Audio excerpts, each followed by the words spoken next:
Hello everyone and welcome to Whisk Coaster, the newest channel for theme park lovers and roller coaster enthusiasts. I'm your host Shane. Now, this is my first video for the channel, so sometime early to mid-January I'll be putting out a video that explains my history with theme parks, my history with roller coasters, etc. I just wanted to get this video out because I just passed the 50 roller coaster milestone earlier this year, and you are seeing plenty of other roller coaster enthusiast channels putting out their top lists. So I wanted to get out my top 50 before the end of 2020. Some rides you won't be seeing on this list: Goliath, Six Flags Great America, and Max Force. They were closed this year. Wasn't able to ride them. That's my home park, and I just simply haven't been able to ride them. I haven't been down there in a little while. Millennium Forest and Steel Vengeance. I went to Cedar Point earlier this year. That's where I picked up my 50th credit. I wasn't able to get access passes for them. That was closed. Hagrid's Motorbike Adventure. Last time I was at Universal, they still had Dueling Dragons. But let's start it off with number 50, and let's face it, this is where many of us roller coaster enthusiasts started. This is the base level for almost everyone who grows up to love coasters. And it's the Wacky One. I'm not going to say which one specifically because I don't remember the first one I rode or where it was. It could have been I live in southeast Wisconsin, so it could have been at the Wisconsin State Fair. It could have been at a church festival. For those of you who remember, if you're watching this, it was when Summerfest, the music festival here in Milwaukee, it used to have rides before they got taken away. So may have been then. I just don't know. So I'm just going to throw in the Wacky Worm. So at number 50, and just whichever. At number 49, and this is going to be the last of my quote-unquote kiddie coasters, because I'm not those. I'm not one of those enthusiasts or credit chasers who's going to ride a kiddie coaster for the credit. I'm too old for that, to be honest. I'm sure they're fun. I don't have kids. If I had a kid, I'd ride the coaster with them, but I don't. I have no reason to ride kiddie coasters. But so this one is going to be Minor Mike at Knuckleheads indoor bowling alley in Wisconsin Dells. It's right by the Kalahari Great Wolf Lodge. It's made by Wisdom Rides, and it's just an extended Wacky Worm. It has maybe one or two more airtime hills. It has actually a pretty nice helix. Other than that, yeah, it's if you're taking your kids up to Wisconsin Dells, take them over to Knuckleheads for a nice indoor credit. Even in the wintertime, it's still open.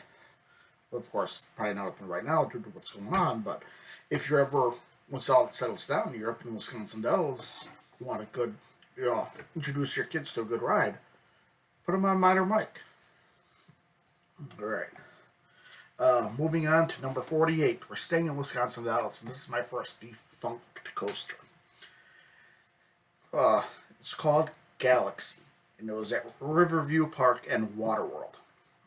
It was made by the Italian manufacturer STC, which is now Preston Barbary, and the model was, I don't remember it. I remember it being that typical traveling coaster that you see in the United States circuits.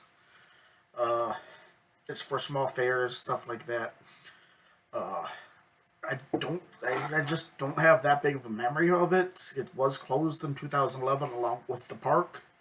Now it's where the big walled-off zoo is in the Wisconsin Dells. But I maybe rode it once or twice when I was a young kid. My mom would take me up to Riverview, and I'd ride the water rides. I wasn't that big into coasters, so I enjoyed the water rides. Besides, Wisconsin Dells, you want water. The only things that stick out in my mind is it has a helix, or it had a helix that you went around 3 or 4 times, and on top of this lift, it had a structure that looked like an atom, or something like that. One of those atoms you would have made in school with toothpicks. I know there are POVs of this on YouTube if you want to check it out. And last time we saw, when this is going to be the last time we're in the Dells for a little while.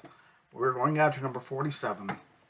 We are going to Timber Falls Adventure Golf to talk about Avalanche. Now, this is interesting. It was built by S&S Sensei and designed by Adam Schilke. This coaster, it really did shake you up. It was rough, but that good kind of rough you want from a wooden coaster. It had a triangular layout, 2,378 feet long. Great interactions with the log flume ride there, are very close to the mini golf courses. Had PTC trains. I'm going to go out and say this. I hate those PTC trains. I don't know if it's just how hard the lap bar is or how cramped it is. I cannot stand PTC trains. No. I mean, you did get good speed on it. Again, the only reason it's slow, it was removed, 2017. I never really went to Adventure or Timber Falls, so I just don't have that big of a memory from it. Alright, so moving out of Wisconsin, we are going to go on to number 46. And this one may cause some controversy, because here I have the revered, well, not really revered, but legendary Blue Streak at Cedar Point. This one he opened in '64 by PTC, about 2,558 feet long. This is my last coaster credit of the year. When I went to Cedar Point back in September, it was my first time at Cedar Point. And this coaster ended my day. I don't know if it's the car I rode. I don't know if it's because I rode it late. Could have been any number of issues. I had such a horrible ride on it. This thing messed my legs up, and my legs already messed up from when I played football. I had to sit down after riding this. It just wrecked my legs. I was going to ride Valraven after that, but I couldn't. Maybe I was coastered out that day. I legitimately don't know. I may give this ride another chance, but as of right now, Blue Streak is sitting that low on my list. Staying in Cedar Point, we have number 55 for their Aero Mine Coaster, the Cedar Creek Mine Ride. And again, this is almost the same thing with Blue Streak. I found it all around an unpleasant ride. I love good mine rides, but I don't know if it's the age, because this thing was built in '69. I don't know if it's just Aero and their class of jankiness. But I didn't enjoy it. I did not enjoy the Cedar Creek Mine Ride. On a side note, when I did ride it, I was talking to a couple in front of me. They were from Cleveland, and they had their son with them. This was his first quote-unquote big boy coaster, which is good. I will say, it is a good step up after the kiddie coasters. If you want to get into something a little more high end, this is a good step up coaster. And I was talking to him about my first big boy coaster, and which is on my list. It is coming up for a while. When he got off it, he had the biggest smile on his face. And it was nice to see the birth of a future coaster enthusiast. Going on to number 44, we have Tidal Twister at SeaWorld San Diego. I'm just going to leave this short, sweet, and to the point. Sky Warps and Super Loops are not coasters. They're flat rides. End of discussion. Bye-bye. See you later. Alright, we're coming back up to Wisconsin Dells now. We have probably the worst coaster right now at Mount Olympus, Pegasus. This was the first coaster built in 1996, built by CCI. And it is clear that the maintenance staff there does not put the care or effort into this coaster as the other three there. Whenever I go to Mount Olympus, I'll ride it once. But it's not that great. It meanders throughout the park, little corner of the park it's in. It's not even anywhere. It's not even, the station isn't even anywhere close to Hades 360, Zeus, or Cyclops. You have to walk a while just to get to Pegasus. It's closer to Poseidon's Rage. The biggest thing about this ride, and if you watch YouTube videos of this, that last left turn into the station, where you're, no matter, even if you brace yourself for that turn, you're getting ganked to the left, and it is painful. I've walked off stiffness in my neck plenty of times just because of that turn. Heading back over to California, we have number 42. We are going to the oldest theme park in California. That's right, Knott's Berry Farm, for Coast Rider, the Wild Mouse built by Mack Rides. It seems out of place where it is. It was right by Hang Time, right by Accelerator. It doesn't really fit that whole boardwalk theme that they're going for there. Yes, I think it has a surfing theme, but Hang Time does it better. Other than that, it's a Wild Mouse. It's a good Wild Mouse. I'm not saying anything bad. A Wild Mouse is a fun coaster. But this house has that shin guards. Oh my god, I'm not that tall of a guy. Those shin guards made that ride pretty uncomfortable for me. And I know for a lot of other people, it does the same thing. Coming back to the Midwest. For number 41, we are visiting my home park, Six Flags Great America, for their Vekoma Junior coaster, Sprocket Rockets. When I was younger, before I started getting into bigger rides, this is probably my favorite coaster there. I can remember it being built back in 1998. I was 7 years old. In the mid to late 90s, my grandmother and I would get the gold passes, the season passes for Six Flags, and we would go, no joke about this, we would go down to Six Flags Great America every single weekend. And that's a highlight of when I am from when I was that young. I remember marathoning this almost, maybe once every 2 weeks. I'd ride it 9, 10 times if it was slow. I didn't have. It's a good ride. It's a good ride. It's a good step up again, as I was saying about with Cedar Creek. It's a very pleasant ride. And Sprocket Rockets will always hold a place in my heart. The only reason this is slow is I've gone on to bigger and better things. Staying in Six Flags, with number 40, we have their relocated Woody Little Dipper. This PTC coaster operated at Kittyland at Melrose Park in Illinois, just outside Chicago, until 2010 when it was bought by Six Flags and relocated. This fits that category of this is a fun ride for young children, for people trying to escape that kiddie coaster and going into something and want to ride something a little more bigger. Good big boy coaster for stuff like that. Yeah, good ride if they see rides like Demon or Goliath. If they're too scared to ride them, let them ride Little Dipper.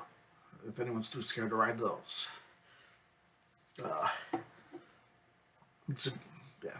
Just let them know, hey, this is what coasters is about. Coasters are fun. They're not something to be scared of, no matter what the media or no matter what anyone tries to tell you. Final Destination 3. Alright. Again, we are staying in Six Flags Great America. We are talking about a coaster that was relocated from the park, which now sits at Six Flags America, and that is the Zamperla spinning coaster, Raging Cajun. I never rode this ride. I think I did it once or twice. It's a Wild Mouse. It spins. That's it. Alright, coming in at 38, we're on this back to Knott's Berry Farm. And for another, probably a little controversial pick, I'm not sure because, it is the lower end of thrill rides there. We're talking about Sierra Sidewinder. Another Zamperla spinner. I got some very nice spins with this coaster. It does escape the Wild Mouse theme, which didn't make it a little more enjoyable for me. When you're spinning, when you're going around that, hold on, I think that low pass and turn around the gravel, you feel like you're going to scrape your face across the ground. And the only reason it's this low, going bigger and better things. Coming back to Wisconsin Dells, we have at number 37, we have another. I don't know if it's defunct or it's relocated. Well, but we have Opa. Now, many this ride was around for a little while. Another Zamperla spinner. This was a little more of a. This was going back to the Wild Mouse theme. It started off and went off the lift hill. You traversed the first course more as normal. Then went down, you went through another little Wild Mouse section, but spun, which made it a little more fun. This was taken down in what year was that? 2014, I want to say. Yeah, I believe it was 2014. But the lap bar came undone, and a man was thrown off the ride, rushed to the hospital with severe head injuries. I don't know if he died. I hear he did, but I don't know for sure. Uh, but it was closed down and torn down after. I have heard that it is in a traveling coaster in the southern United States. So I don't know for sure. But if you're ever in Mount Olympus, you go into their indoor quote unquote theme park, which just now has a bunch of small kiddie flat rides, a small Ferris wheel, jump tower, little arcade. You feel like something's missing, and that scar is left because Opa took up such a large footprint inside, and you feel that missing. All right, now we're heading down to Florida for 36. More specifically, Universal Islands of Adventure. And we are talking about their Vekoma Flight of the Hippogriff. It's again, another very good coaster for small children. Of course, a very good theme park in the Disney World of Harry Potter. You're walking by, you pass the front of Hagrid's hut. Before you reach the lift hill, you see Buckbeak. Never pass the chance ride. It's a fun ride. Going all the way across back to San Diego. 35. If you're ever in San Diego at SeaWorld on a hot day, nothing is more refreshing than Journey to Atlantis. For a water coaster. This ride has a fun theming. You gotta save the professor type thing. Was very enjoyable. You go up the lift hill, go turn to the right, you go down a nice hill. You traverse the river section, which I actually think might be a little too long for this ride. You get interactions from the guests. They can shoot water cannons at you. Then you go up an elevator lift. My first experience with an elevator lift, and you enter the the actual coaster section for another splashdown. Yeah, this ride it's fun. I would, if I'm ever in San Diego and planning on going to SeaWorld, I would definitely always go back to this.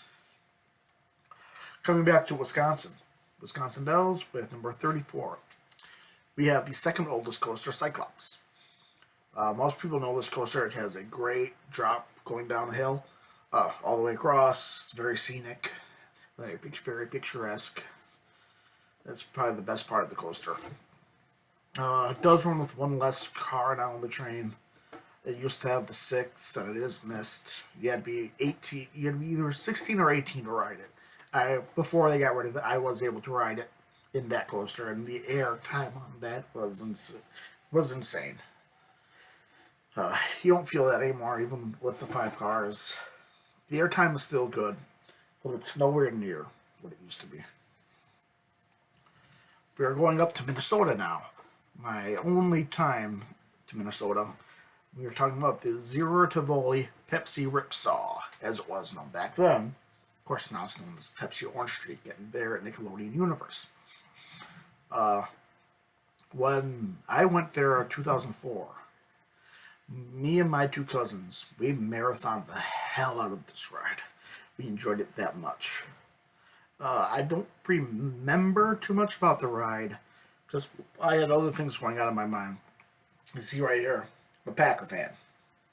Anyone who knows about the NFL season in 2004, remember that the end of the season came down to the last game between Minnesota and it was either Arizona or Atlanta. And the Packers had won earlier that day. And all Minnesota had to do was win their game, and they would make the playoffs. If they lost, the Packers took their place. For those of you who don't know football, one of the biggest rivalries in football is Green Bay Packers and Minnesota Vikings. Long story short, the Vikings lost.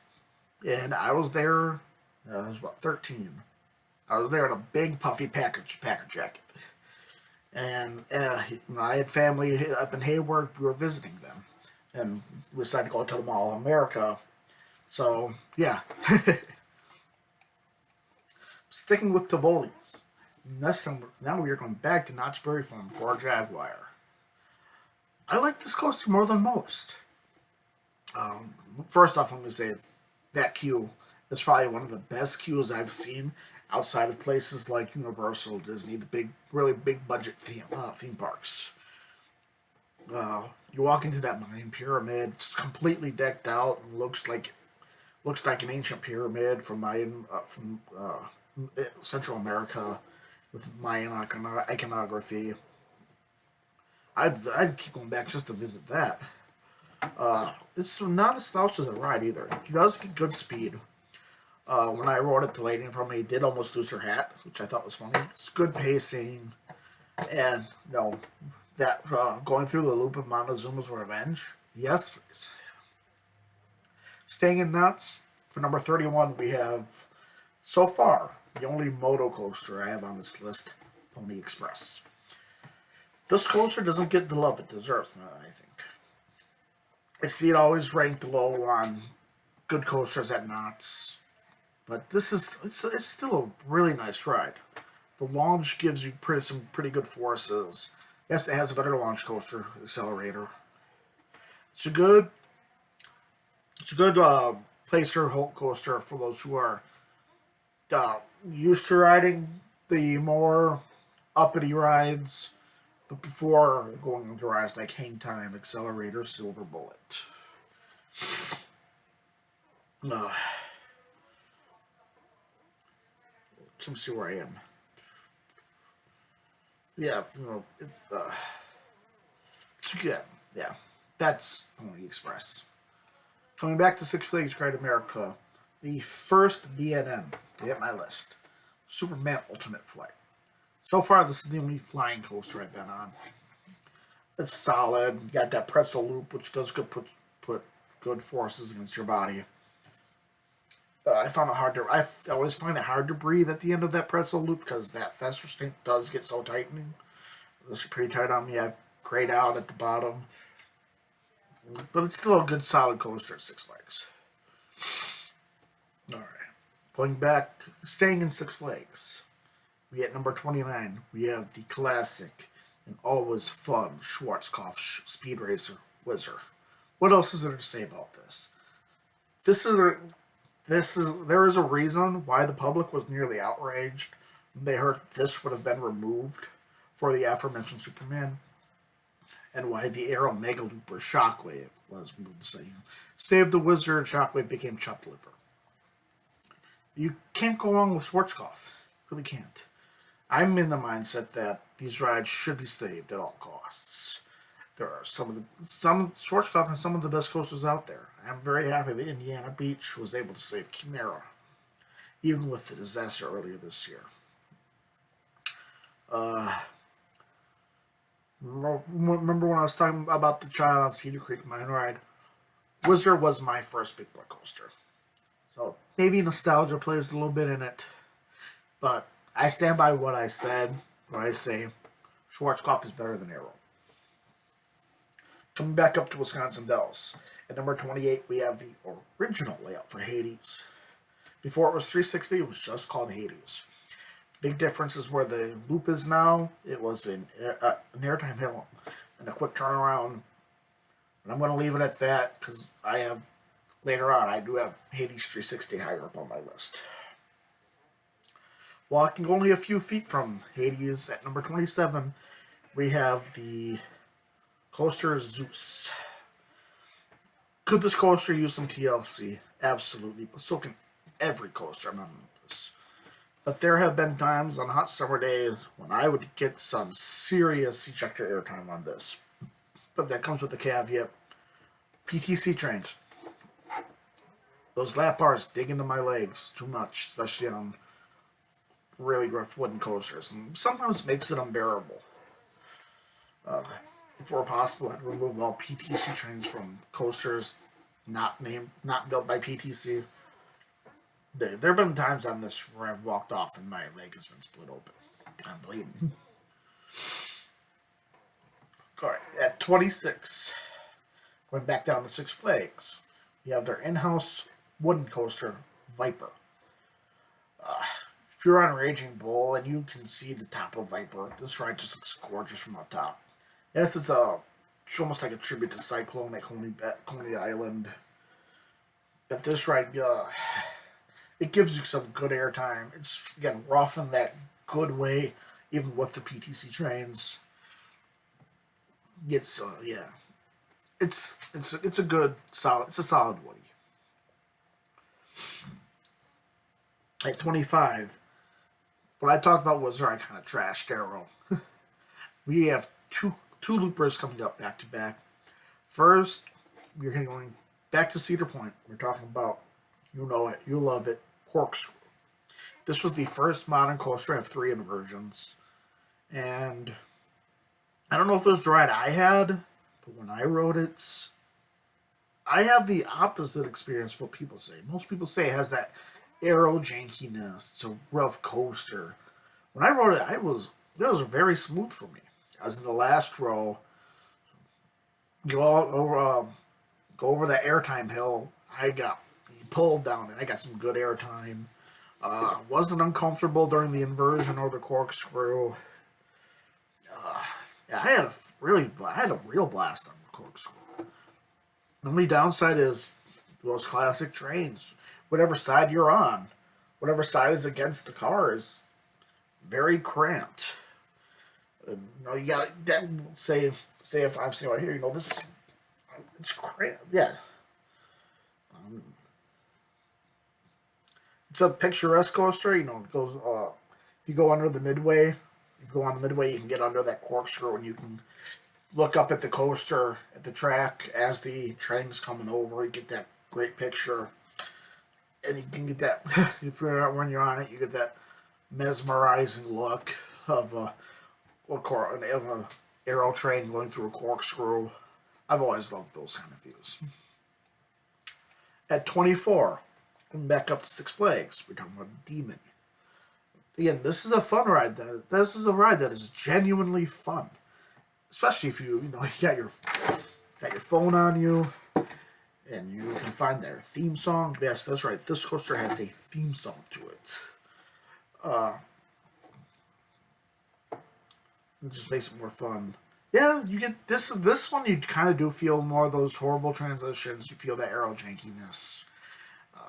This ride is probably the main reason that I prefer Schwarzkopf to Arrow coasters. I have split my knee on this one plenty of times. I don't even know how many times. But yeah, I am in love with the Demon, which is odd because when I was younger, this was one of those rides I was absolutely scared to ride until I went on it. All right, we're staying in Six Flags. At number 23, we have my first wing coaster. I am, of course, talking about X-Flight. Please correct me if I'm wrong, but I believe this was the second wing coaster built in the United States. It was built after Wild Eagle at Hollywood, if I'm not mistaken, but it was the first to be announced. I believe that's right. This ride did replace one of my favorite rides at Six Flags, the Great American Raceway. I love those antique car rides. But this ride is so much more fun. You get that wing over drop, which I that's such a unique feeling, that wing over, especially if you're on the outer wing. You have to go all the way across the track. Get good pop going down that. Got wonderful with near miss elements going through the hangar, going through that yellow structure, and going through the air traffic control, which, again, correct me if I'm wrong here, but I believe parts of that air traffic control tower was taken directly from from nearby O'Hare and put into put into the coaster. And that kind of makes up for the short ride that it is. But yeah. All right, number 22, going back to Cedar Point. We have what's so far my only suspended coaster. I'm of course talking about Iron Dragon. This ride, when you're on it, it gives a really good view of Top Thrill Dragster as it comes out of the woods. You can get it really quick. I'm always a sucker for helixes over water, so that's always a plus. No matter. These are dying. Got rid of Big Bad Wolf. I want to get that. I want to get to ride the Bat before it closes. So yeah. Going back to Knott's Berry Farm for number 21. We have what's so far the only shuttle coaster in the United States, which looks like it may change because rumor has it that Indiana Beach is getting, I believe, a laser loop. But for now, we talk about Montezuma's Revenge. Ever since I started playing Roller Coaster Tycoon, I've always wanted to ride a shuttle. And I did do this when I went to Knott's Berry Farm in summer of 2019, and it does not disappoint. You get that force from the flywheel launch. This will be the first coaster that had that. The G's you feel both times going through the loop. Going backwards is probably better than going forwards. This is why I'm very happy that Knott's is able to keep going. And I hope it's there for the long haul. Rounding out my 20s, rounding out is the Classic Giant at Cedar Point, Gemini. When I went there, they had both sides running and dueling, which I hear does not happen that often, which added to the experience. You get very good laterals on it. The drops are forceful, and going off the main jump, you have a nice head chopper. I hope this has a few more years in it. It is getting old, and it does have a huge footprint in Cedar Point. But if it eventually does get taken down, whatever coaster it takes, or whatever coaster's put in this place, will have giant shoes to fill, both literally and figuratively. Heading back to SeaWorld for number 19, we have my only Skyrocket 2 model, Electric Eel. I find these enjoyable. We got that inline twist at the top, very slow inline twist. You have those drops. It's short, it's sweet. What else is there to say? Heading that back up the California coast for number 19, we have the B&M Invert Silverbolt. Yes, I know this coaster doesn't get the hype like Raptor or the Batman clones, Dueling Dragons. But considering that Knott's has a height limit, what they were able to put in was a very good coaster. Got that awesome Cobra roll that you can see from the entrance of the park. You got that zero G roll. Got the helix over the water, an upwards that goes upwards. This is an underrated ride, in my opinion. At 17, we have my credit number 50, the B&M Floorless Rougarou. I never rode this one as Mantis. So, I hear people saying that Mantis was better. That's fine. If it was better as Mantis, fine. But, no one's saying it wasn't. Is this a headbanger? 100%. Absolutely. Especially during that second half after the mid-course brake run. But this coaster still has many great elements. Got that banked section off the lift hill before the first drop. Dive loop, that very inclined loop, which I've never experienced before I rode this. I don't mind the roughness though.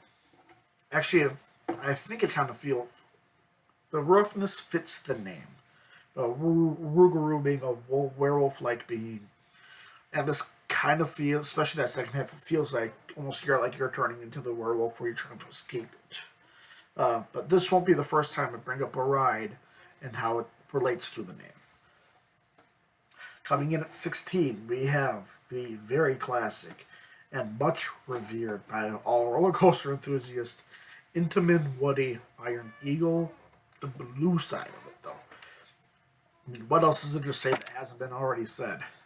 This coaster has dominated the skyline of Gurney for 40 years. 40 years. You see the massive wooden structure from the freeway. When you go to the park, it's one of the first things that you see. This is one of, if not the most treasured coaster in the area. It's not without its faults. It is an old, yes. It has an absolutely giant footprint as well. It's rough. It is. There's no denying. This graceful giant has not aged well. It's what I like to think about is like Madonna, the Madonna of coasters. This is another case where the PTC trains really hurt the ride. When you're on it though, that experience is second to none. You got that drop, that iconic helix. Oh my god, that helix! It's a coaster total package. It does need some drastic changes. Those PTC trains need to go. The whole thing needs to be retracked. It really does. I know they did some retracking recently. The whole thing needs to be retracked. I'm not saying RMC it. Maybe get some topper track. Maybe give it a Titan track. But if it's RMC, it'll only do wonders for the coaster. If it is RMC, the only thing I gotta say, keep that helix, please. Alright, staying in Great America, at number 15, we have the only B&M Hyper that I've ridden. We have the Hyper Twister Raging Bull. I have heard a lot of different opinions about this because it's not your typical Hyper. It's not Outback. It is a Twister. In my opinion, the ride starts off really great. You got one of the best first drops on any coaster, hands down. Maintains speed through the brake run. The Twister section, you got that helix. And this is an all-around enjoyable coaster. I don't think it gets the love it deserves. It's way too much hate. Alright, staying in Great America. Number 14, we have the coaster that started a revolution in the coaster industry. It spawned so many clones that it's basically a meme in the roller coaster enthusiast community. The revolutionary Batman. This iconic coaster, if I'm not mistaken, was B&M's second ever coaster, built after Iron Wolf. Could be, if I'm mistaken, please correct me. But, but yeah. This coaster changed the industry. Brought inverted coasters have become such a major part for any theme park. What else is there to say? Heading back to California for number 13, we have the only Infinity coaster I've been on so far, built by Gerstlauer, Hang Time.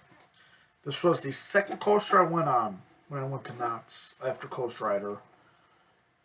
And yeah, this ride is so much better. It fits the theme of the boardwalk they're trying to put there so much better than Coast Rider. Got that Beyond Vertical Drop, which was my first experience. I love that theme. I love that element so much. So compact. Packs so much punch for such a small coaster. Then you've got that theming the theming at nighttime with the lights built by KCL. Oh my god, the nighttime ride on this thing is something else. This is a good coaster for small parks that can't build something big. Mount Olympus. This can fit in almost any theme park. Going back down the coast this time, we're going to go back to SeaWorld San Diego for Manta. Uh, this coaster is graceful. Those two LSM launches, they're not too forceful. They have just right punch behind them. Um, it feels like you're soaring through the park. Yeah, with the direction SeaWorld's been going on lately, if they bring more rides like this into their parks, thumbs up. Thumbs up. Alright, coming back to Six Flags for number 11. We have the red side of American Eagle. Everything I said about blues holds up for this. I just think this red side has a little more oomph behind it than blue, which is why I rank it higher. Here we are, top 10. Starting off the top 10, we have the first coaster I rode when I went to Cedar Point. This coaster dominates the skyline. from anywhere that you can see Cedar Point, it's the first ride you see. Top Thrill Dragster. When I rode this, I got put in the very last seat, and let me tell you, that launch. Oh my god, that launch! It feels like it goes on forever. I grayed out when we started to ascend the top hat. It's incredible. It really is. They got the theming. You hear engine revving when you're on it. The cars look like dragsters. You got the Christmas tree lighting up on the rigging of the top hat. It's short, which in my opinion does hurt it. I do prefer longer rides. I haven't been on King of the Ka yet. I have been on Accelerator. Accelerator is coming up, I will say that. But yeah, they did a very good job with Top Thrill Dragster. Speaking of, number 8, Accelerator. This was my first launch coaster. And it almost feels, even though it's not as fast as Top Thrill Dragster, it feels more forceful than Top Thrill. This ride is damn near perfect the way it is. Get a good view from the top to top hat for a brief while. What puts it ahead for me, in my opinion, puts it ahead of Top Thrill, is got those two banking turns, which just makes the more fulfilling ride experience rather than just going up, going down. If I want to go up and go down, I'll go on a drop tower. Heading back over to Cedar Point, number 8, we have another landmark coaster. The very first Hyper Magnum XL 200. This has all the hallmarks of an Aero. Absolutely. The rough patches, the bad transitions, roughness. But what I love about this, you got that pretzel turnaround. But puts this side for me. Those bunny hills at the end. The ejector time you get on those are some of the strongest I've ever felt. You don't get so much ejected. You get launched out of your seat on those restraints. There were times where, even though I had my restraint pretty tight down, I felt like I was going to get launched off the ride. You get some serious ejector air time. Alright, staying at Cedar Point for number 7. And is there any more iconic coaster as the one you see before you even enter the park when you're in the parking lot? Gatekeeper. This B&M wing coaster is something else. Starting with that wing overdrop into the Immelman, those crazy headrests and foot choppers you get going through and past the keyholes that are a lot closer than videos make them out to be, believe me. This coaster is great. It's no wonder Cedar Point put it front and center. Right, coming back one last time to Mount Olympus. At number 6, we have my second favorite Woody. I am talking about Hades 360.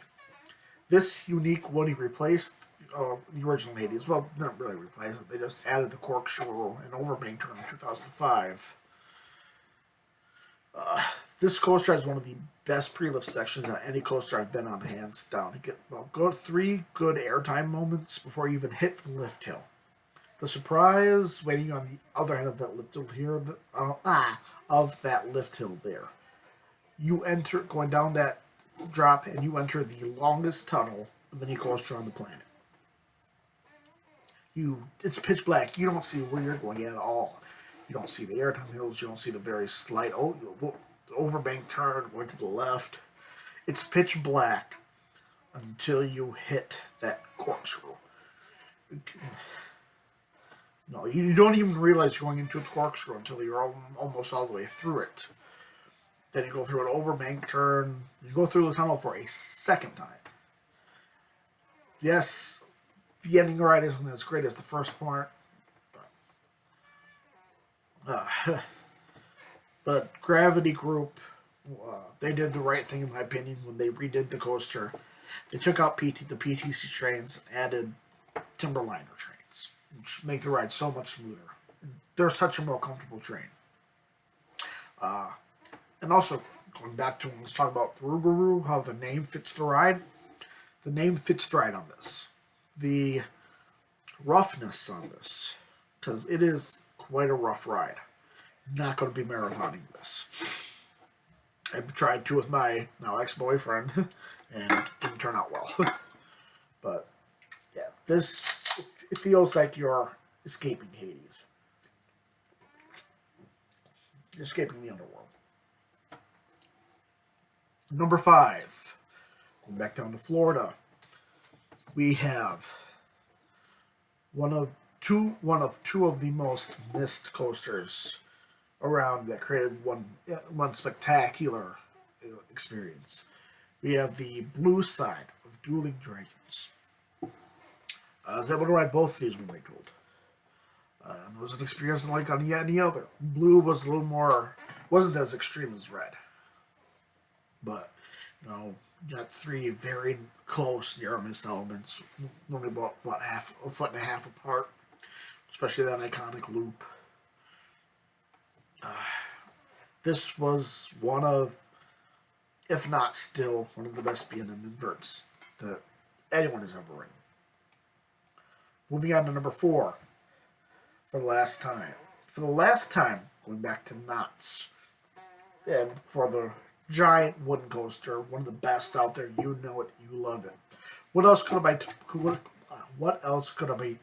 be talking about if not Ghost Rider? This coaster is just nonstop. It does not relent until you hit the final break room. There is a very small reprieve somewhere roughly in the middle.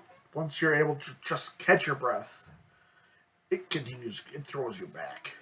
I don't know how else to describe it. There's a reason it's ranked as one of, if not the best, pure wooden coaster out there. Not hybrid or anything, just straight out wooden coaster. Top 3 for the bronze. I have at Universal Studios, Revenge of the Mummy. This is an indoor LIM coaster, and it's just pure magic. The theming is fantastic with the queue. The theming of the coaster is great, escaping the wrath of the mummy himself. Projections, it's an all-around overall experience. I've only ridden it once, so I don't really remember much of it, but from what I do remember, it's an experience unlike any other. Coming in at number 2 for the silver, I have the red side of Dueling Dragons. This side was faster, it was higher, it was a little more intense than the blue side. And, what I said about blue, what everyone says about Dueling Dragons, there's a reason it's so missed. Then, coming in at number 1, with the gold, for staying in Islands of Adventure, we're talking about the one, the only, the Incredible Hulk. This is probably one of the best steam coasters I've been on. Wow. Waiting to find the time. Oh yeah. I'm waiting to find the time when all this pandemic stuff clears up so I can ride it again. Because we were walking through the factory of Bruce Banner. And, you're, quote unquote, going through that launch, which starts with a small roll before you get absolutely shot through that Cobra roll. My God. Of course, most people say Hagrid's is the best rider. I want to go on Hagrid so bad. I gotta wait for this pandemic stuff to clear up still. But I do have plans. Hopefully with the job I'm trying to get right now. If I get it, I will be making plans to head back down to Universal. But yep. So this is my top at the end of 2020. What coasters made your list?